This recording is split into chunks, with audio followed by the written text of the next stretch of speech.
This week on football, Leicester win the championship.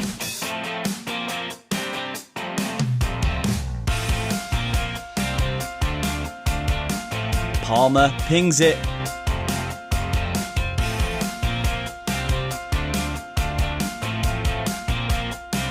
Colchester and Crewe agree to draw.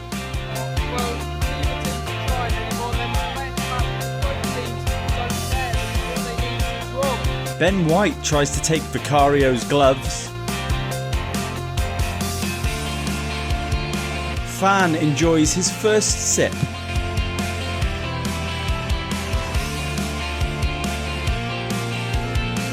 Klopp and Salah at odds.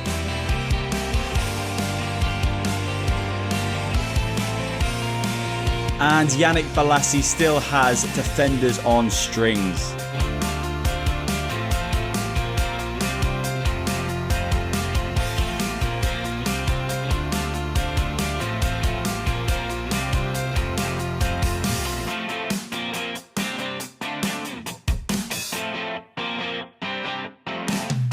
Hello everyone, welcome to this week's episode of Goalposts for Jumpers. It is me, Alex, and we are here for another episode 80.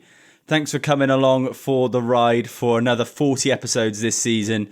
It's been long, it's been arduous, but we really appreciate it. If you haven't already, subscribe. Please subscribe. It helps us a lot. If you haven't already, liked the post, liked the video, like anything I put out or comment on it, even calling me names, it's fine. It all helps. It generates a little bit of traction. This week we have got a Two Lies and a Truth. We have also got a fan captured goal of the week, and we're going to be doing a weekend treble as well. This week's been, it's been one of those. Again, another VAR controversy. There's one in pretty much every game. So that got me blood red mad. And by the way, I'm already blood red mad. I just got off a little session of pro clubs. It's been about an hour and a half since, and my blood's still right up here. Can't calm down. Actually, to be fair, I've been blood red mad all week. Yesterday, left the house, put my jacket on. Massive spider already in my jacket, already wearing my jacket. Massive spider. So, did I take it off calmly in front of people? No, I took it off in a panicked fashion, threw it on the floor, and then did a little dance to try and make sure it was off me. But yeah, blood red mad. I guess I share my jacket with a spider now. I don't remember him paying for it. And then 5 seconds later, I'm walking down the road, still kind of trying to get over the fact that a spider shares my jacket, and a fly straight into my eye. Could I have dodged it? Could I have just gone, I don't know, blinked? No, I went like this, and it went clean up into my eye, and that's so spider, fly, and then that just set me off. And then today I've been fuming because of clubs as well. Not as fuming, by the way, as the Nottingham Forest admin and the Nottingham Forest chairman and owner. They have been absolutely tamping, so at least gives me a bit of perspective, a little bit of, I don't know. Anyone who hasn't seen it already, the Nottingham Forest owner apparently wanted to put a tweet out a couple of weeks ago. I think it was not last game, the game before, about the referees, saying that he's a Luton fan or something like this. And then since then, obviously, there's been a little bit of uproar. But doesn't it make you feel, when you watch stuff like that, every single fan of every club get annoyed with referees? We all think that the decisions are against us. But we all kind of collectively, we moan, but we don't want the club to do that. As soon as the club does it, it's almost like it gives them an out.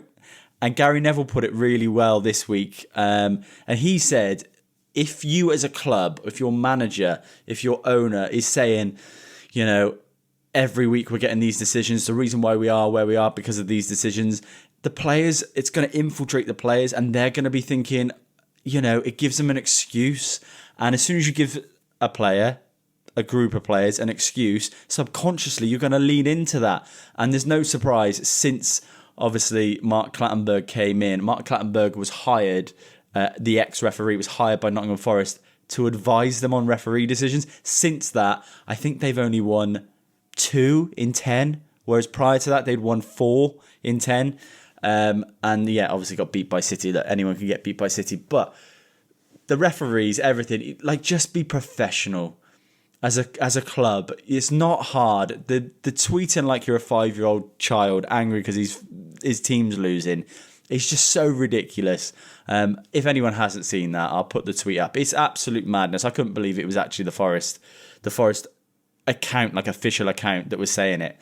But yeah, crazy. This week, a little bit more positive. I think it's time that we start talking about Alexander Isak, or Alexander Isak, or Alexander Isak, however you want to pronounce him. Alexander Isak has just hit his 19th goal of the season. He's joint third in the Premier League top goal scorers. He's just 24. It's only his second season in the league. And already, for me, I think he might just be the best striker in the league behind Haaland.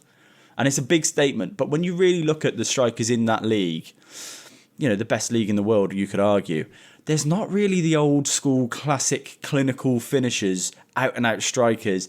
There's kind of like this almost all-round left-hand side, right-hand side forward position. And then the central strikers don't seem to be getting the main bulk of the goals anymore.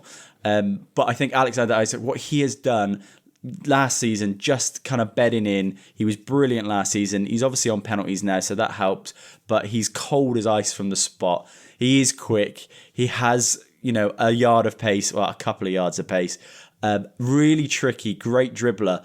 But I think what I like most about him is that he is a finisher. He's a phenomenal finisher. And he's an old school finisher. You know, you see him go through on goal, you kind of expect him to score, which is a big compliment. But even when you look at players in that position who have done really well this season and prior, you know, last season before, Ollie Watkins, Ivan Toney, they're not those out-and-out strikers that you are used to in the 90s, in the early 2000s, 2010s. What I thought I would do is compile a list of my favourite top 10 best finishers the Premier League has ever seen. This is the top 10 definitive list of best ever finishers in the Premier League. Starting out at number 10, I've gone Ian Wright. Ian Wright scored 113 goals in the Premier League. Phenomenal. Number 9, I've gone Jermaine Defoe. 162 goals. Number 8, I've gone Wayne Rooney. He got 208 goals. The best player that England have ever produced, in my opinion. Number 7, Robbie Fowler. He got 163 goals. Very underrated. Number 6, Michael Owen. He got 150 goals despite all his injuries. Number 5, Andy Cole. One of the most underrated players that's ever played in the league. 187 goals for Andy Cole. Number 4, for me, my favourite player that's ever played in the Premier League, I'll be honest, Thierry Henry. 175 goals for Thierry Henry. Just a magic player. Number 3, I've gone Ruud van Nistelrooy. 95 goals for Ruud van Nistelrooy in his time in the Premier League. Number 2, I've gone with Harry Kane, 213 goals. And number 1, Sergio Aguero, the best finisher I think the Premier League has ever seen. You just knew when Sergio Aguero is running through, it's as good as a goal, whether it's a tight angle, whether it's from distance, whether it's close in and he's poaching, head, left foot, right foot, just unbelievable. Sergio Aguero. Pains me to say it as a Man United fan, but yeah, 184 goals for Sergio Aguero. Again, despite all the injuries, it just, the consistency from Aguero, he was like nobody else. I think he is the best finisher the Premier League's ever seen. Anyone on that top 10 list has got a good argument, I would say, though. I think they're all brilliant. But that's why I kind of wanted to do that bit, was because Isak kind of reminds me of those old school strikers. When you see him go through one-on-one, when you see him in the box, you kind of think that the ball's going in. And we really seriously lack that. I think we've got it with Erling Haaland. I think we had it with Harry Kane.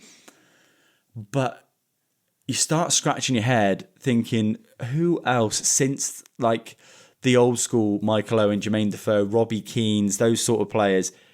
There's not many.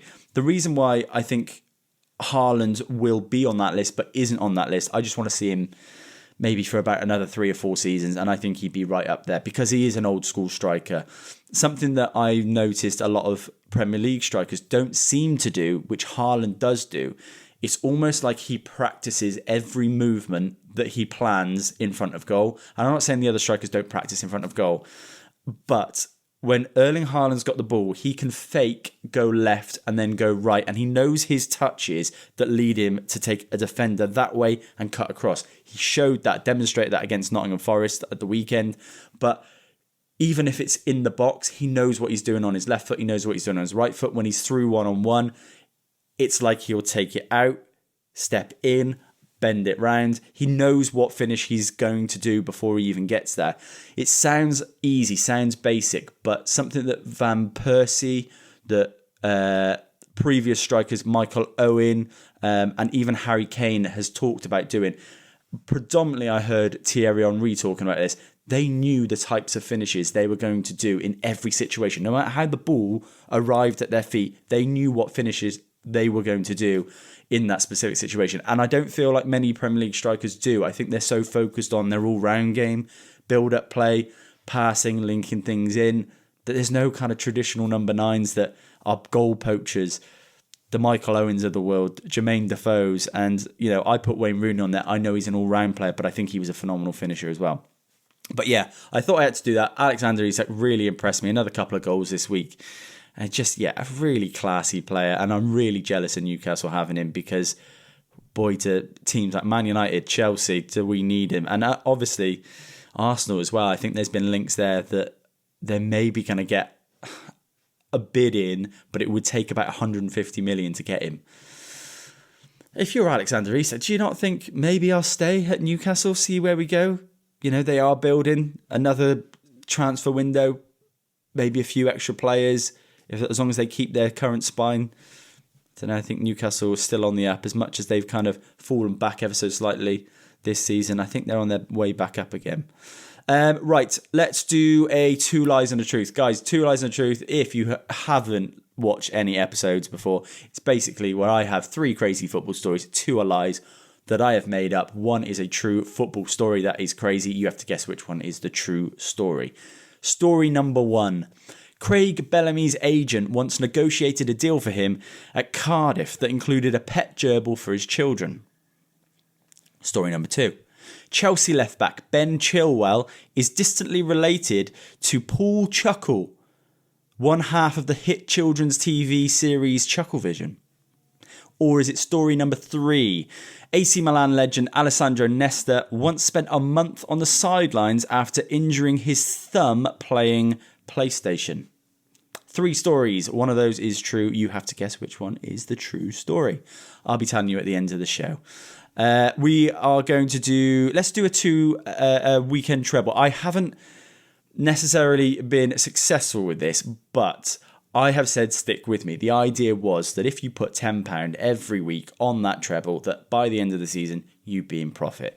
Well, we started pretty well. We got right up there, and then we went on a bad patch of form.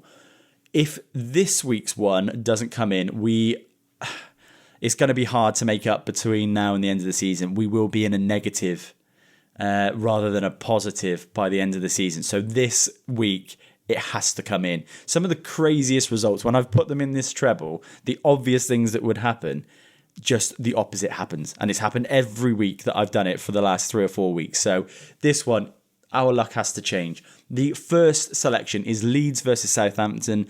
Both teams to score. Second selection is Stuttgart versus Bayern. That's over 2.5 goals in that game. And then the third selection, Girona versus Barcelona, over 2.5 goals in that game. £10 returns you 30. That £30 brings us up and we are level. And then we've got the last couple of weeks to try and make a decent profit. Keep it responsible if you are doing it. Tenner here or there. If it wins, buys you a takeaway, buys you whatever that you need at the weekend, maybe a couple of beers at the pub with the boys.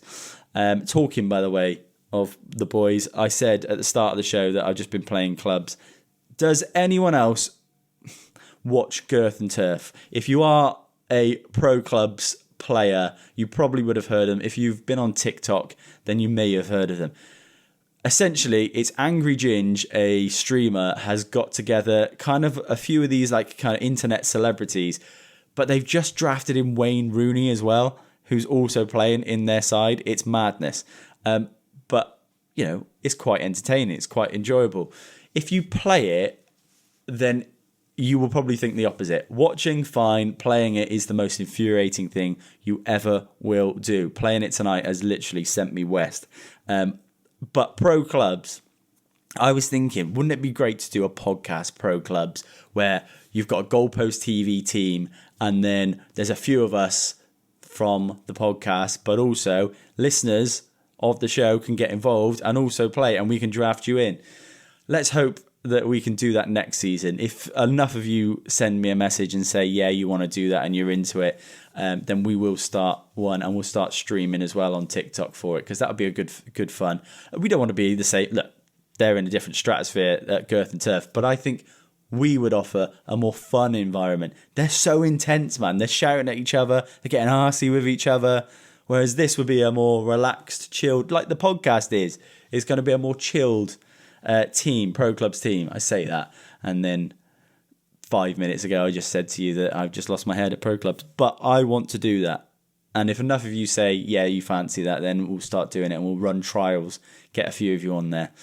Right, what is happening this week in football? It's the last weekend of the season for the Championship. We've just had the last week of the League One and League Two conference, and further down it's going to be playoffs for League One, League Two. It's going to be potentially playoffs for a couple of teams. I think it's almost set in the Championship. Leicester have just won the league tonight as I'm recording. Everyone kind of knew they were going to.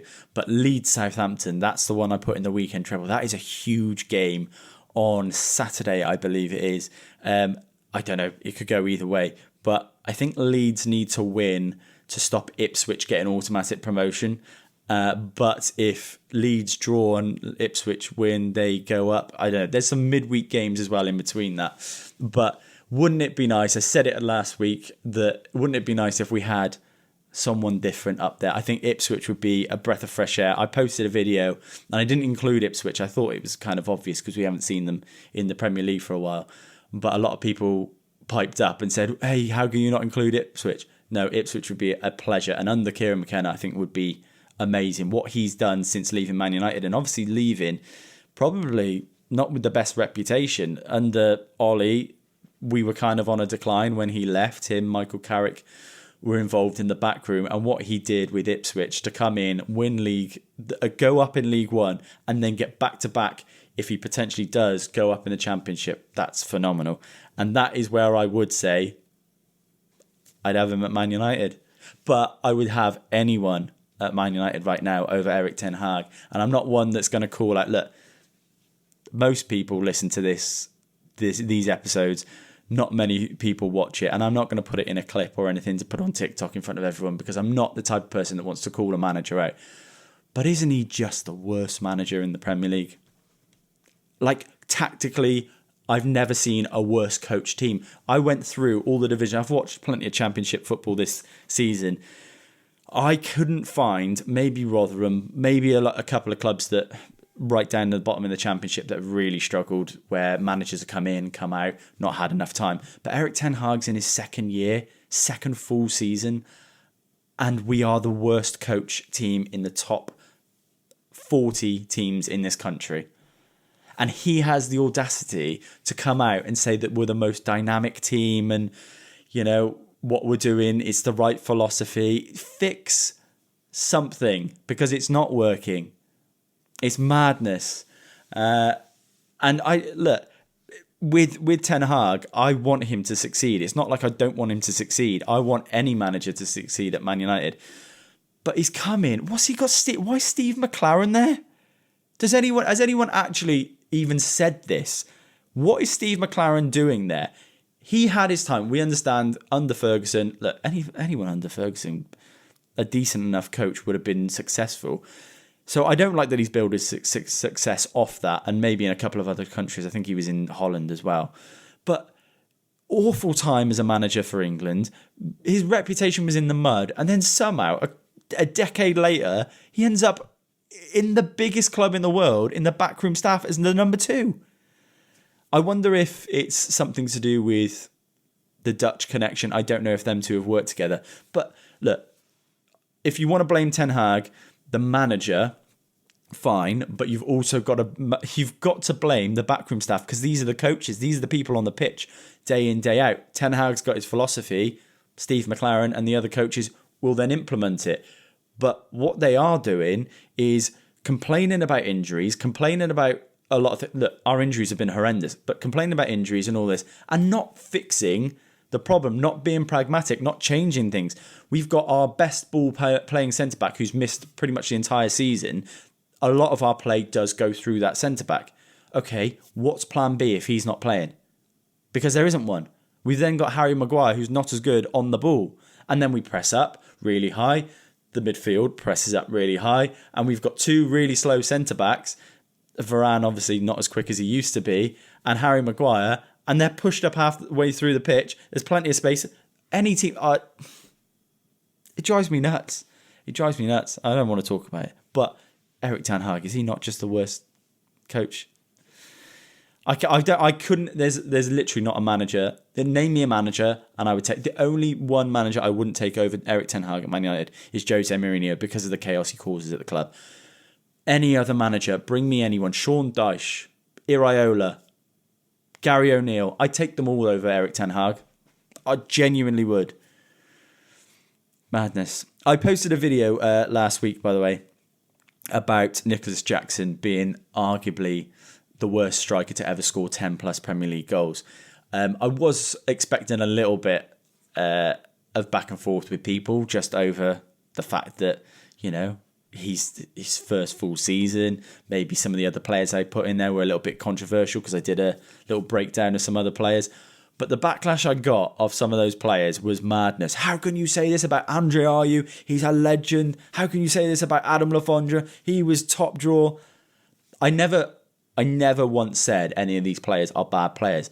But I put it in a list where I said, these are the worst players. These are on the bottom end of players who have scored 10 plus Premier League goals.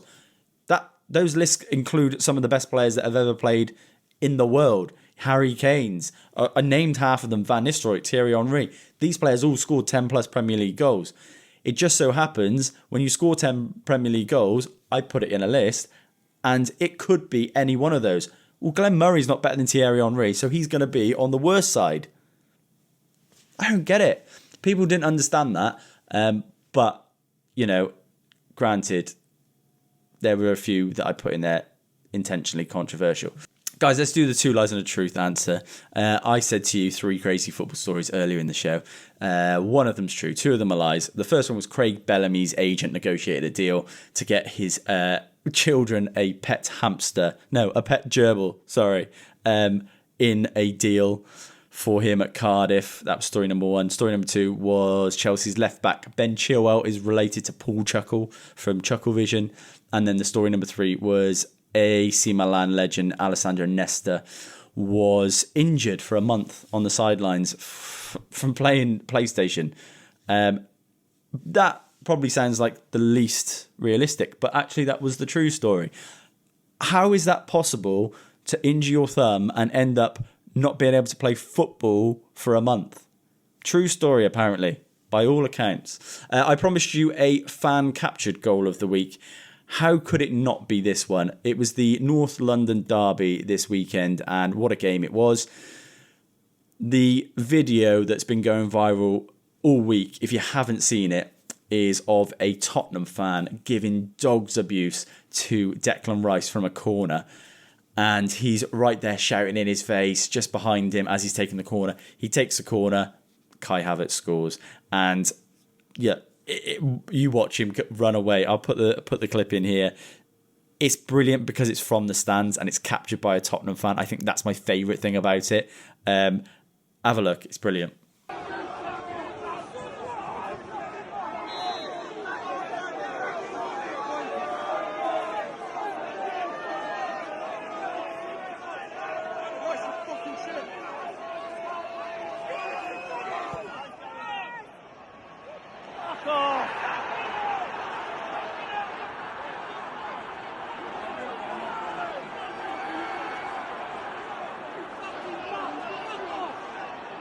Again, not the best goal, but from a fan captured goal point of view, from the stands, it's absolutely amazing and just perfect. Because we all give abuse to players to a certain degree.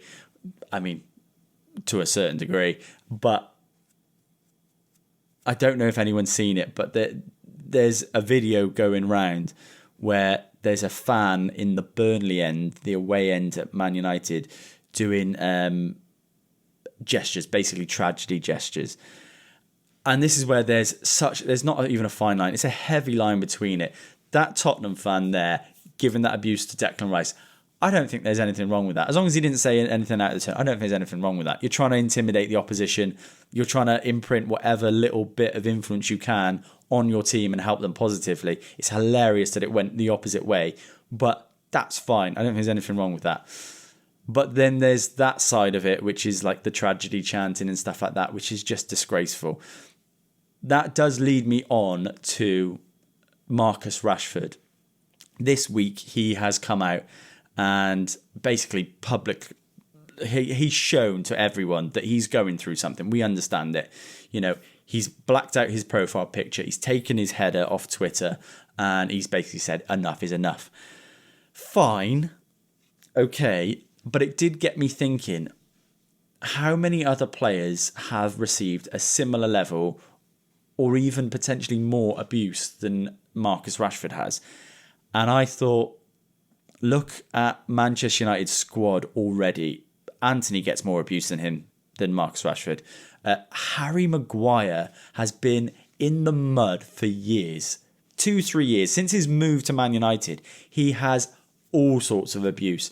Not once have I seen Harry Maguire act unprofessionally, say anything out of turn, not put his all in on the pitch, and better yet, he's managed to come through the fact that his captaincy was stripped from him and still presents himself with pure class. And as much as you want to say about Harry Maguire, ability-wise, whatever, it's up to you. I think he's a great centre-back. But what he's done and what he's pulled through is brilliant. And it's proved me wrong massively because I thought that guy had no future at Man United. And you look at him now, you know, without him, we would have really struggled this season. And just pure attitude, brilliant. And I think Marcus Rashford could learn one or two things off him. The thing I would suggest for Rashford, I think it's pretty straightforward. Take yourself off socials. Focus on your career. Get your head down. Whatever's going on in your personal life is not going to be fixed by airing anything out publicly on social media.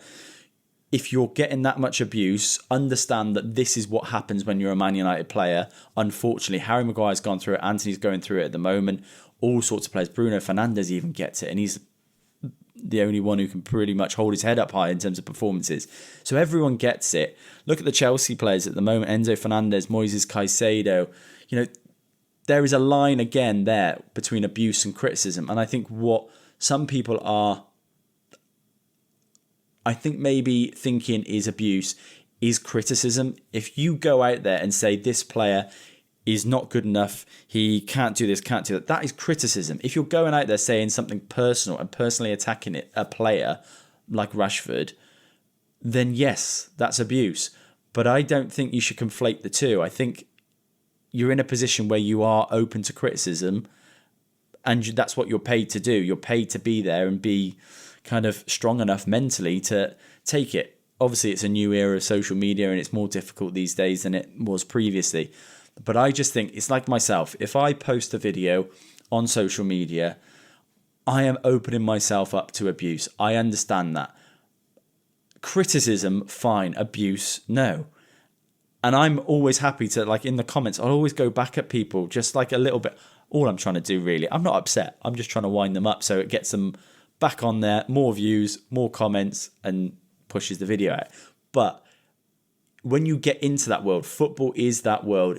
You've got to expect that you're going to get criticism, and don't think that that's abuse. Abuse is very different, and there is no doubt that Marcus Rashford gets plenty of abuse, but that's where I would just say take yourself off socials, give yourself a break, focus on football, get your career back on track, and put in the performances. If you're not in form, that's fine. We'll understand if you're not scoring, but run about, put everything in, connect with the fans again.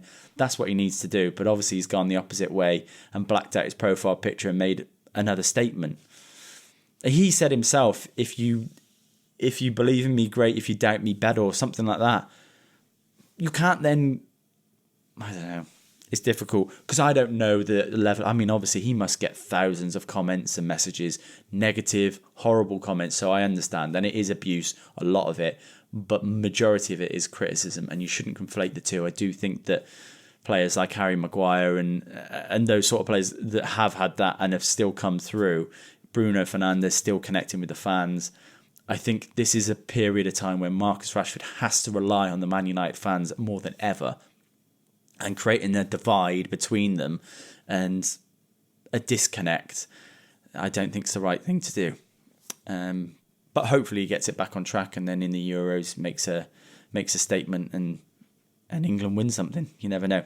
Right, guys, that is the end of the show. Thanks for joining once again. We will be back next week. We'll be back next Wednesday, and every Wednesday until the end of the season. We'll hopefully be putting together a couple of special Euro shows as well over the summer, and then we'll be back again in August for it to start all over again. Thanks once again. Have a great week, guys. Thanks for joining. Make sure you've subscribed. It's the end of the episode. Hit a like button. That really helps me. Thank you.